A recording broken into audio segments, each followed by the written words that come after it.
សួស្តីអ្នកទាំងគ្នាស្វាគមន៍សាជាថ្មីមកកាន់ការបន្តសម្រាយសាច់រឿងប្រហាអតិទេមរដូវកាលទី2ភាគទី2ជាបន្តទៅទៀតចាប់ផ្ដើមឡើងនៅក្នុងភាគនេះយើងក៏បានឃើញក្មេងប្រុសម្នាក់ដែលមាននៅសរសៃពេញពីងយ៉ាងច្រើនគេកំពុងតែនិយាយនៅពាក្យមួយចំនួនក្មេងប្រុសតូចភ្នែកកំពុងតែរវល់មិនអាចគេងលក់ពន្លឺព្រះច័ន្ទដំបាញងងុយគេងសុបិនដ៏វែងឆ្ងាយហើយទាហានថ្មីរងនៅអធិពលពីការវាយប្រហារពីដុំគូមកាលពីចុងភាគមួយហ្នឹងឥឡូវនេះគឺសិតតែបានគេងលងលក់អស់ហើយឧទាហរណ៍ដូចជាទាហានថ្មីម្នាក់នេះគេក៏កំពុងតែសុបិនដែរខណៈពេលដែរត្រូវបានដ្រូនជាច្រើនដេញតាមប្រមាញ់អាម៉ាប់ឯនោះវិញក៏បានសម័យឃើញខ្លួនឯងនៅក្នុងកម្មវិធីមួយគ្រប់គ្នាក៏បានសរសើរពិតជាស័ក្តិសមជាអ្នកប្រុសវ័យក្មេងនៃគ្រួសារប៉ៃលីពិតមែននេះជាកម្មវិធីជប់លៀងអាហារពេលល្ងាចដ៏ល្អបំផុតដែលខ្ញុំធ្លាប់បានចូលរួមអាម៉ាប់ក៏មើលឆ្វេងមើលស្ដាំទាំងមិនយល់នោះទេក្រោយមកពួកនារីក៏បានសរសើរថាអ្នកប្រុសប៉ៃលីក៏ពិតជាសង្ហាពិតមែនកញ្ញាម្នាក់ក៏បានរត់ទៅអ្នកប្រុសតោះយើងរំជាមួយនឹងគ្នាទៅនាងក៏បានអូសអាម៉ាប់ដើម្បីរំតែម្ដងងាកទៅជ្រុងម្ខាងគេក៏បានឃើញសមោលរបស់កញ្ញាមូលីដើរចេញទៅគេក៏បញ្ញាប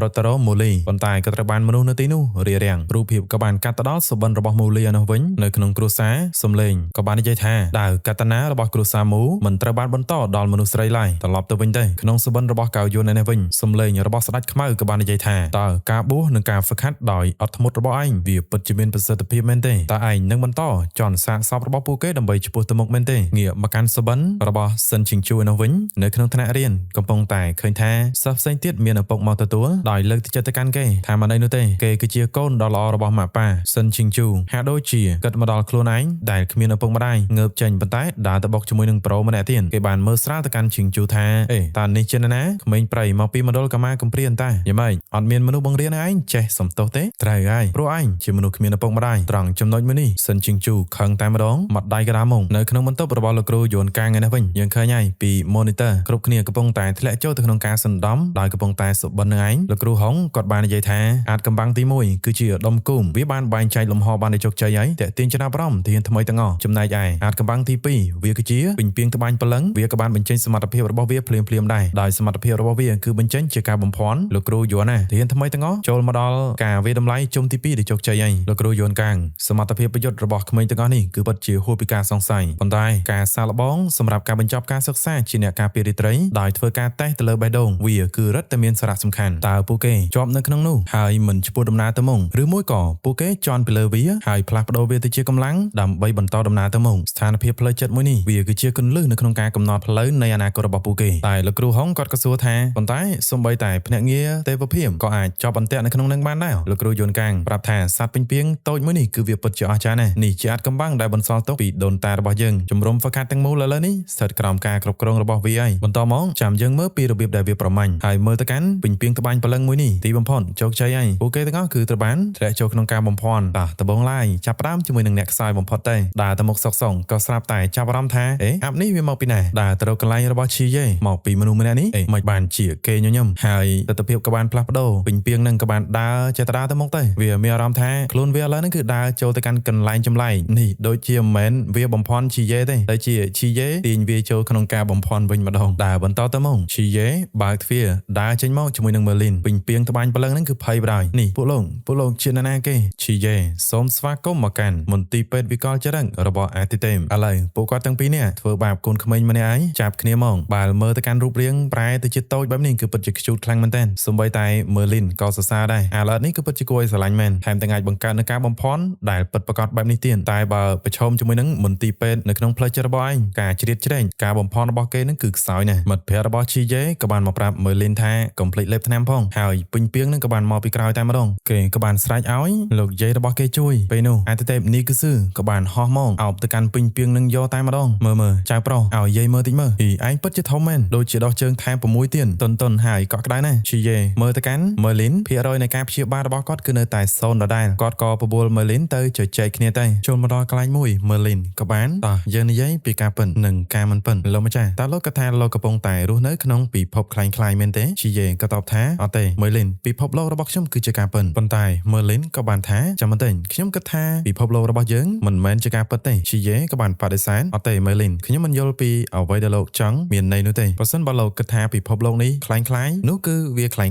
ៗប៉ុន្តែហេតុអ្វីបានជាលោកមិនស្វែងរកការពិតនៅក្នុងពិភពលោកคล้ายៗនេះទេមិត្តភ័ក្តិរបស់ខ្ញុំក៏កំពុងតែរស់នៅក្នុងពិភពលោកមួយនេះហេតុអ្វីបានជាខ្ញុំមិនបារម្ភពីពួកគេមើលីនក៏និយាយថាមិត្តភ័ក្តិរបស់លោកម្ចាស់មើលចុះពួកគេក៏ជាប់គាំងនៅក្នុងពិភពលោក មិនពិតនេះដែរទស្សនវិជ្ជាក៏បានឃើញដូចជាអាម៉ាំមូលីកៅយុនសិនជីងជូគ្រប់គ្នាទាំងអស់គឺកំពុងតែនៅក្នុងពិភពคล้ายៗដែលជាការសុបិនមួយនេះជីយេគាត់ប្រាប់ថាកុំបារម្ភអីពួកគេនឹងចេញមកពីទីនោះឆាប់នេះមើលលីនក៏បាននិយាយថាលោកម្ចាស់លោកតែងតែកិច្ចពីការពិននេះមិនមែនជាការស្វែងរកដោយឆ្លៀវវៃនោះទេប៉ុន្តែជីយេក៏បាននិយាយកាន់លោកកុំបង្ខំខ្លួនឯងខ្លាំងពេកមើលលីនអត្ថិភាពរបស់លោកផ្ទាល់វាកំពុងតែបង្កើតការពិតអត់ឈប់ឈរហើយប្រសិនបើលោកចង់ស្វែងរកការពិតមែននោះវាងាយស្រួលខ្លាំងណាស់ជំនួយរបស់លោកចំពោះខ្ញុំនៅយប់នោះហើយខ្ញុំដឹងគុណចំពោះលោកឥឡូវនេះទាំងអស់គឺសិតតែជាការពិតហើយមើលលីនក៏បានលឺនៅសំឡេងនៅក្នុងផ្លូវចិត្តរបស់គាត់ថាមើលលីនគឺជាតួអង្គប្រឌិនដែលមិនមានពិតប្រាកដតទៅសោះទាំងអស់គឺបង្កើតឡើងដើម្បីកុំឲ្យអ្នកអានសៀវភៅប្រវត្តិសាស្ត្រពួកគេធុញទ្រាន់នៅពេលដែលស្ដាប់រឿងនិទានមួយនេះសំឡេងមួយទៀតនៅក្នុងផ្លូវចិត្តក៏បាននិយាយថាខ្ញុំសង្ស័យហើយពួកយើងមិនដឹងពិតប្រាកដថាតើគាត់កើតនៅឆ្នាំណាពិតប្រាកដនោះទេមើលទៅតាំងពីដើមរៀងមកគ្រប់យ៉ាងគឺគ្រាន់តែជាការប្រឌិននៅក្នុងសម័យកាលរបស់ស្ដេច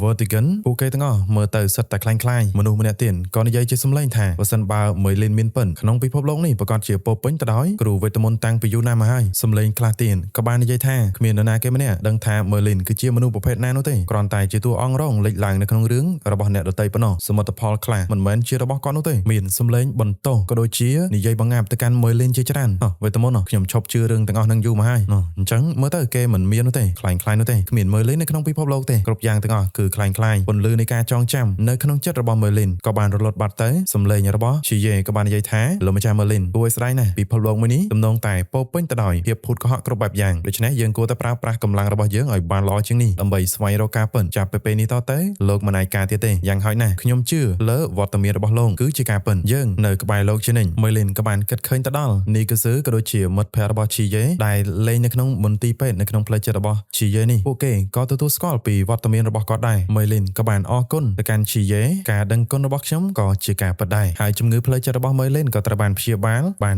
2% System ក៏បានប្រកាសវឌ្ឍនភាពនៃការព្យាបាលមើលលីន 2% លក្ខខណ្ឌសម្រាប់ទទួលបានរង្វាន់ត្រូវបានបំពេញពេលនេះកងបង្វិលគឺកំពុងតែបង្វិលដើម្បីចាប់រង្វាន់យកសមត្ថភាពពិសេសរបស់មើលលីនជីយេក៏ភ្ញាក់ផ្អើលដែរដោយសារតែជំនាញវេទមន្តរបស់មើលលីនគឺពិតជាអស្ចារ្យមានស្ទើរតែគ្រប់មុខទៅហើយបង្វិលរហូតដល់ជីយេប្រាប់ថាឈប់ហើយលទ្ធផលនោះគឺគាត់ទទួលបានការកោះហៅជំនាញវេទមន្តគ្រាន់តែទទួលបាននៅជំនាញរបស់មើលលីននេះភ្លាមនៅខាងក្រៅនោះវិញកន្លែងលោកគ្រូយន្តលោតសញ្ញាប្រកាសអសន្នទៅហើយមានការប្រែប្រួលធម៌ពលមិនប្រក្រតីកើតឡើងនៅក្នុងជំរំហ្វឹកហាត់វាជាសញ្ញានៃផលប៉ះពាល់ឬក៏ធម៌ពលនៃប្រសាទហាំខនប៉ុន្តែម្នាក់ទៀតក៏ថាវាដូចជាមិនមែនទេធម៌ពលនេះគឺវាស្តៀងទៅនឹងការបង្ហាញខ្លួនរបស់នីកស៊ឺការពីលើកមុនអ្នករាយការណ៍ក៏ប្រាប់ថាសម្ពាធផ្លូវចិត្តរបស់ទាហានថ្មីគឺបានឈានដល់កម្រិតកំពូលរបស់ពួកគេហើយយើងក៏បានឃើញក្នុងការស្រមៃរបស់អាម៉ាំមានឃាតករជាច្រើនខ្ជុំកំភ្លើងទៅកាន់ហើយក៏ស្រែកថាអាម៉ាំគឺជារង្វាន់800លានរបស់ពួកគេប៉ុន្តែអាម៉ាប់គេគិតថាវ៉ាវលេងសាយនឹងខ្ញុំម្ល៉េះក្នុងការស្រមៃរបស់មូលីអានោះវិញមនុស្សប្រុសនៅក្នុងគ្រួសារគឺបានមើលស្រាលទៅនាងដោយសារតែនាងគឺជាមនុស្សស្រីរីឯកៅយន់ឯនេះវិញត្រូវបានវិញ្ញាណខ្មៅជាច្រើនចាប់ទាញទៅកុំមើលមកយើងបែបនេះអីមនុស្សទាំងអស់នោះស្លាប់នៅក្នុងដៃរបស់ឯងទាំងអស់ម្នាក់ទៀតដែលជាប្អូនរបស់សិនជីងជូដែរនោះគេក៏កំពុងតែគេចពីដ្រូនគណៈពេលដែរសិនជីងជូត្រូវបានអាប្រូនេះប្រើដំបងមួយវាយមកវាយយើងមកឯងខ្លាចបន្ទាប់ពីមើលទៅឃើញថាគ្រប់គ្នាកំពុងតែឡើងសំពានប៉ុន្តែសម្រាប់ជីយេវិញគឺធម្មតាដូច្នេះលោកគ្រូយន់គឺគាត់ដឹងហើយការប្រែប្រួលនៅក្នុងជំរំហ្វឹកហាត់ហ្នឹងគឺបដាលមកពីជីយេនេះឯងប៉ុន្តែសំបីតែគាត់ហ្នឹងក៏ចម្លែកដែរមិនបានជាក្មេងម្នាក់នេះវាមិនមានប្រតិកម្មអីសោះអញ្ចឹងនៅក្នុងផ្លូវចិត្តរបស់ជីយេនោះវិញបន្ទាប់ពីទទួលបានជំនាញរបស់មើលលីនឯនោះសំឡេងរបស់មើលលីនក៏បានអបអរសាទរលោកម្ចាស់លោកទទួលបានចំណេះដឹងទាំងអស់របស់ខ្ញុំអំពីការកោះហៅវេទមន្តក្នុងពេលជាមួយនឹងគ្នារាងកាយរបស់លោកម្ចាស់ក៏នឹងត្រូវបានផ្លាស់ប្ដូរទៅជារូបរាងកាយដែលជាមនុស្សចូលចិត្តខ្លាំងចំពោះវេទមន្តផងដែរហើយយើងមើលទៅរាងកាយរបស់ជីយេគឺផ្លាស់ប្ដូរបន្ភាកស្តៀងជាមួយនឹងមើលលីនអញ្ចឹងប៉ុន្តែគ្រាន់តែរៀងស្គមបន្តិចសង្ហាបន្តិចឥឡូវជីយេក៏សាឡបងមើលធ្វើការកោះហៅនៅរបស់របរចៃដន្យមួយមើលលីនក៏ប្រាប់ថាលោកម្ចាស់លោកអាចលះបង់នៅរបស់ណាមួយហើយសរសេរនៅឯក្រាវិរុទ្ធដោយផ្ទាល់បន្តមកក៏ធ្វើការកោះហៅទៅនឹងបានហើយអ្វីដែលជីយេកោះហៅមកដំបូងហ្នឹងគឺថាជាមូសមួយក្បាលហើយអ្វីដែលគាត់បានលះបង់ហ្នឹងគឺជានាឡិកាមួយនៅក្នុងបន្ទប់របស់គាត់ដែលនាឡិកានេះគឺអាម៉ាប់នឹងឯងជាអ្នកឲ្យកាដូរបស់គាត់ពេលដែលមកដំបូងណាអញ្ចឹងជំនាញកោះហៅវេទមន្តនេះគឺយើងលះបង់អីមួយហើយយើងអាចកោះហៅអីមួយមកបានមើលលេនក៏បាននិយាយផងដែរថាកុំបារម្ភអីខ្ញុំបានកែប្រែច្បាប់របស់វាហើយបន្ទាប់ពីការចាប់ឆ្នោតច្រើនដងលោកម្ចាស់នឹងទទួលបានរង្វាន់ជាការភ្ញាក់ផ្អើលមួយធានាតែម្ដងនេះគឺជាអត្ថប្រយោជន៍សម្រាប់ beginner ដូចជាគាត់ជីយេក៏ធ្វើការកោះហៅ10មុខថែមទៀតហើយរបស់ដែលគាត់លះបង់ហ្នឹងគឺរបស់របរកាពេកប៉ុកនៅក្នុងបន្ទប់របស់លោកគ្រូយន់នោះឯងសូម្បីតែគ្រូបង្វឹកផ្សេងទៀតឃើញវេទមន្តផុសឡើងមិនដឹងមកពីណានោះទេស្រូបយកនៅរបស់របរទាំងអស់ហ្នឹងទៅបាត់អស់មើលលេនក៏បានរំលឹកថាប៉ុន្តែលោកម្ចាស់ការប្រកួតជុំទី3គឺចិត្តចាប់ផ្ដើមហើយតើលោកមិនចេញទៅបំពេញកិច្ចការងារ ក្នុងការសាកល្បងរបស់លោកទេចំណែកឯនៅខាងក្រៅនេះវិញឈីយេក៏បានដឹងខ្លួនពីការបំផន់របស់ពេញពីងត្បាញព្រលឹងលោកគ្រូយួនក៏បានដឹងគឺជាគេឈីយេគេបានដឹងខ្លួនមកមុនគេលោកគ្រូផ្សេងទៀតក៏ភ្ញាក់ផ្អើលដែរមិនបានជឿនម្លេះបើងាកមើលទៅកាន់ទាហានថ្មីក៏ដូចជាបេក្ខជនផ្សេងទៀតវិញនៅក្នុងការសបិនរបស់ពួកគេក៏បានរើបំរាស់បោះជំហានទៅមុខប្រូលីជាម្នាក់នេះគេក៏បានស្ទុះរត់គេចពីដ្រូនខណៈពេលដែរសិនជីងជូទប់នៅដំបងក៏បានបោះសម្ដីថាយើងមិនដែលនៅម្នាក់ឯងនោះទេបងប្អូនរបស់គាត់ក៏បានចេញទៅវាយអប៉ិមួយនឹងតែម្ដងចំណែកឯកៅយួនក៏បានបំផ្ទុះធម្មពលចេញពីគំនោសាកសពជាច្រើនហើយនិយាយទៅកាន់ស្ដេចខ្មៅម្នាក់នោះថាឯងគួរតែយល់ឲ្យបានច្បាស់នេះជារាងកាយរបស់អ្នកណាមូលីឯនោះវិញក៏បានវាយប្រុសៗទាំងអស់នឹងដួលខ្ទេញប្រៀបធៀបជាមួយនឹងរឿងមិនសមហេតុផលទាំងអស់នេះពួកឯងមើលច្បាស់ទៅអ្នកណាកំពុងតែឈរហើយតើដាវវាបានជ្រើសរើសអ្នកណាចំណែកប្រូម៉ាប់របស់យើងបៃលីធូមីងក៏បានបំបាយពីការឡោមព័ន្ធគេខឹងខ្លាំងមែនទែនពួកឯងហ៊ានរាំងផ្លូវមិនឲ្យយើងទៅជួបមូលីផងឬយ៉ៃការបំផន់នៅក្នុងការសុបិននេះគឺត្រូវបានបំបែកអាម៉ាប់ធ្លាក់ចុះមកគេគិតថាគេគឺជាមនុស្សដំបូងគេប៉ុន្តែបន្តមកកៅយួនសិនជីងជូហើយនិងមូលីក៏បានធ្លាក់មកជាបន្តបន្ទាប់ហើយសំបីតែធ្លាក់ហ្នឹងក៏ជះរៀងសង្ហាដែរមើលទៅលបងសិននិយាយពីថា style ដល់ក៏សិនជីងជូក៏បានសួររកឈីយេក៏ថាឈីយេប្រហែលជានៅជាប់ក្នុងការបំផន់នៅឡើយប៉ុន្តែកៅយួនប្រាប់ថាអត់ទេឲ្យមើលទៅនោះណឃើញថាឈីយេកំពុងតែធ្លាក់ចុះមកពីខាងលើប្រើដាវទាំងពីរកាប់បំបែកទៅកាន់ដើមឈើដែលវាជាការបំផន់នោះខ្ទេញធ្លាក់ចុះមកដល់ខាងក្រោមពេញពីងត្បាញព្រលឹងវាគឺប្រែទៅជាតូចរត់ទាំងយំអាម៉ាប់ក៏បានដេញតាមក៏ប៉ុន្តែនៅក្នុងកុងតឺន័រទី3នេះរាងកាយចម្លែកមួយដែលគ្មានក្បាលនោះទេដោះមកសិតតដែកមានដាវយក្សមួយនៅក្បែរគេឈីយេក៏បានដឹងថាទីនេះគឺមានចំហាយអូរ៉ាអាចកំបាំងនៅខណៈពេលដែរអាម៉ាប់ទៅចាប់កូនពេញពីងហ្នឹងក៏ស្រាប់តែរាងកាយដែលគ្មានក្បាលនៅក្នុងកុងតឺន័រទី3នោះក៏បានគ្រវែងដាវធំរបស់គេសម្ដៅមកកាន់អាម៉ាប់ឈីយេក៏បានស្រែកទាំងបារម្ភតែកិច្ចមិនទាន់នោះទេកៅយួនក៏បានស្ទុះរុញអាម៉ាប់ចេញរាងកាយរបស់គេផ្ទាល់ក៏ត្រូវបានដាវធំនោះចាក់ខ្ទប់ទៅនឹងជញ្ជាំងថ្មទៅចំពោះរាងកាយគ្មានក្បាលនេះរហស្សនាមគឺហៅថាអ្នកប្រមាញ់សំឡេងកម្រិតឈួនអ្នកប្រមាញ់សំឡេងក៏បានស្ទុះទៅពីក្រោយអាម៉ាប់ទាំងដែលអាម៉ាប់កំពុងតែស្រែកទាំងបារម្ភទៅកាន់កៅយួនពេលនោះគេបានដាក់ម្ដាយទៅតែត្រូវបានឈីយេទៅជួយតន់ងាកទៅកាន់កៅយួនឯនោះវិញស្ដេចខ្មៅក៏បានគ្រប់គ្រងរាងកាយស្ទុះទៅទាំងដាវជាប់ខ្លួនតែម្ដងចាប់នៅដាវរបស់គាត់គណៈពេលដែរទៅដល់អ្នកប្រមាញ់សំឡេងវាក៏បានដកដាវចេញពីរាងកាយរបស់ស្ដេចខ្មៅអ្នកទាំងពីរប្រើដាវដល់កំណាចប្រយុទ្ធគ្នាឈីយេក៏កត់សម្គាល់ឃើញមិនបានជាកម្លាំងរបស់វាកើនឡើងទៅដល់កំពូលនៃកម្រិតឈួនភ្លាមៗបែបនេះលោកគ្រូយួនកាងគាត់ក៏បានប្រាប់ឲ្យទៅកាន់លោកគ្រូបញ្ជូនដំណឹងទៅកាន់ទាហានថ្មីទាំងអស់ពីម៉ោងកំណត់នៅសល់ត្រឹមតែ5នាទីទៀតទេមុនពេលថ្ងៃរះហើយបញ្ជាក់ថាកំចាត់នៅសត្វអាត់កំបាំងដែលបានបញ្ចេញនៅក្នុងជំរំហ្វឹកហាត់នោះគឺបានបញ្ចប់នៅការសាកល្បងទាំងស្រុងហើយបន្តមករនាំងខណ្ឌចែកនៅជញ្ជាំងថ្មក៏បានផុសឡើងម្ដងទៀតធ្វើជាការខណ្ឌចែករវាងពួកគេនៅផ្សេងគ្នាចឹងទៅជីយេក៏បានគិតថាតើវាអាចជាសត្វអាត់កំបាំងដែលមានជំនាញខាង teleport លំហទេនៅពេលនេះអ្នកប្រមាញ់សម្លេងវាក៏បានវាប្រហារទៅកាន់មូលីដាវដ៏តូចរបស់មូលីទប់ទល់ជាមួយនឹងកម្លាំងដាវដ៏ធំរបស់វាឯងដូចជាកាន់តែខ្សោយណាស់ប៉ុន្តែនៅពេលដែលជីយេស្ទុះមកវាប្រហារដើម្បីជួយពេលនោះវាក៏បានអូសដាវបន្លាយទៅលើដីបង្កើតជាសម្លេងកម្លាំងរបស់វាក៏បានកើនឡើងភ្លាមជីយេដាក់ទៅគាត់ក៏ឆ្ងល់ថាមិនបានជាវាខ្លាំងម្ដងទៀតហើយអាម៉ាប់កំពុងតែស្រែកមូលីខ្ញុំមកជួយហើយស្ដេចខ្មៅក៏បានស្រែកស្ទុះមកពីក្រោយស្ទុះទៅវាប្រហារអ្នកប្រមាញ់សម្លេងវាប្រហារផ្ដាល់សើចផ្ដាល់ទាំងការពេញចិនជីយេនោះវិញឆ្លៀតឱកាសនេះដើម្បីរកគិតមើលវិធីមិនបានជាកម្លាំងរបស់វាកើនឡើងជាបន្តបន្ទាប់រាល់ការវាប្រហារនីមួយៗគឺកាន់តែខ្លាំងតើមូលហេតុដែលធ្វើវាកាន់តែខ្លាំងបែបនេះមកពីអីទៅគាត់ក៏បានគិតទៅដល់រាល់ពេលដែលមានរលកសម្លេងបង្កើតឡើងដូចជាអាម៉ាប់ស្រែកហៅមូលីសម្លេងសាយរបស់ស្ដេចខ្មៅនិងការប៉ះទង្គិចគ្នារវាងអាវុធលន់សូត្រតែឈឹងអីហ្នឹងគឺសិតតែបង្កើតជាសម្លេងជាយេទីបំផុតដឹងហើយគឺជាសម្លេងគឺបានបង្កើនការវាប្រហារនិងចលនារបស់វាថែមទាំងបានបង្កើតសម្លេងដោយខ្លួនវាទៀតបញ្ជាក់អ្នកទាំងគ្នាផងដែរថាការបង្កើតជាលំហខណ្ឌចែករវាងពួកគេផ្សេងគ្នាបែបនេះគឺដោយសារតែដុំគូបនៅក្នុងកុងតឺន័រទី1តាំងពីភាគមុនម្លេះអាដុំគូបហ្នឹងហើយគឺមុខងាររបស់វានៅក្នុងការបង្កើតលំហញ៉ៃនេះឯងឈីយេក៏បានដឹងថាមើលទៅសត្វអាត់កំបាំងមួយទៀតមានជំនាញខាងលំហវាក៏បានបំបែកប្រមរបស់សិនជីងជូទៅផ្សេងដើម្បីការពារធម្មពលពីការលុបបំបាត់ចោលប្រហែលជាវាខ្លាចធម្មពលរបស់សិនជីងជូហើយវាក៏ទុកឲ្យកៅយន់ប្រយុទ្ធជាមួយនឹងអ្នកប្រមាញ់សម្លេងដែលជាសត្វចម្លែកគ្មានក្បាលនេះដើម្បីឲ្យកម្លាំងរបស់វាបន្តកើនឡើងឈីយេក៏ប្រាប់ថាអាម៉ាប់មូលីទុកឲ្យកៅយន់ជាអ្នកទប់ទល់ទៅកុំធ្វើអ្វីឲ្យសោះខ្ញុំនឹងទៅដោះស្រាយអាសត្វអាត់កំបាំងទី1សិនឈីយេក៏បានស្ទុះទៅទីតាំងដែលមនុស្សគ្រប់គ្នាលោតចុះពីការបំភាន់ហើយការផ្លាស់ប្ដូរលំហនៅពេលនេះតាមពិតទៅមានការផ្លាស់ប្ដូរសាមញ្ញបំផុតចំនួន2វាជាការផ្ដេកហើយនិងការបញ្ឈរប៉ុន្តែវាតែងតែមានលំនាំមួយកន្លែងដែលក្នុងអំឡុងពេលរុករងមិនបង្វិលទេប៉ុន្តែត្រូវបានហុំព័ទ្ធដោយស្រទាប់នៃលំហផ្ដេកនិងបញ្ឈរដែលផ្លាស់ប្ដូរនៅមុំខាងស្ដាំតើលំនាំនេះវាមិនដូចជាគូប Rubik ដែរទេចំពោះ Rubik ប្រហែលជាគ្នាយើងស្គាល់ហើយណាចំពោះអ្នកអត់ស្គាល់គឺនេះ admin ក៏ចូលចិត្តលេងវាដែរដើម្បីកំដរអបសងឈីយេក៏បានស្ទុះទៅរហូតដល់រកកន្លែងរបស់ឈិនជីងជូឃើញគាត់បាននិយាយថាលបងឈិនរាប់ពី1ដល់5ឈិនជីងជូក៏បានសួរយ៉ាងម៉េចឈីយេស្ទុះឡើងទៅលើប្រាប់ថាបំផ្ទុះ វាគាត់កិនការបង្វិលមួយចំនួនគឺចំណាយពេលតិចជាង2វិនាទីបន្ទាប់ពីការរង្គោះរង្គើនេះមួយដែលនៅចិត្តកណ្ដាលបំផុតគឺជាកន្លែងនៅក្នុងបន្ទប់មុនឈីយេក៏បានស្ទុះចេញមកហើយឃើញថាអាកូនពេញពីងត្បាញព្រលឹងវានៅតែការពារគាត់ក៏អស់សំណាញ់ចង់ពឹងផ្អែកទៅលើកូនពេញពីងមួយនេះដើម្បីការពារម្នេះសិនជីងជូក៏បានរាប់ពី1ដល់5បងប្អូនរបស់គាត់ក៏សួរថាលបងពួកយើងមិនចាស់ចេញទេប៉ុន្តែទីតាំងមួយហ្នឹងក៏បានផ្ទុះសម្ដីរបស់ឈីយេក៏បានរំលឹកប្រាប់អាម៉ាមឲ្យដឹងថាធម៌ពលរបស់សត្វចម្លែកគ្មានក្បាលនេះវានឹងកើនឡើងជាមួយនឹងការវិបហានីមួយៗដែលបង្កើតជាសម្លេងនៅពេលដែលសល់15វិនាទីចុងក្រោយឯងគ្រប់គ្រងកៅយួនហើយបន្តមកតាក់ទាញសត្វចម្លែកគ្មានក្បាលហ្នឹងទៅជឿយើងចុះការរៀបចំទុកនឹងមកដល់តនពេលអាម៉ាប់ក៏បានទាញមេក្រូមួយស្រែកហៅវាឲ្យមកវាស្ទុះមករៀបនឹងដល់អាម៉ាមអូនប្អូនរបស់សិនជីងជូក៏បានចាប់គេគេចចេញសិនជីងជូក៏បានប្រើសមត្ថភាពរបស់គេដើម្បីរារាំង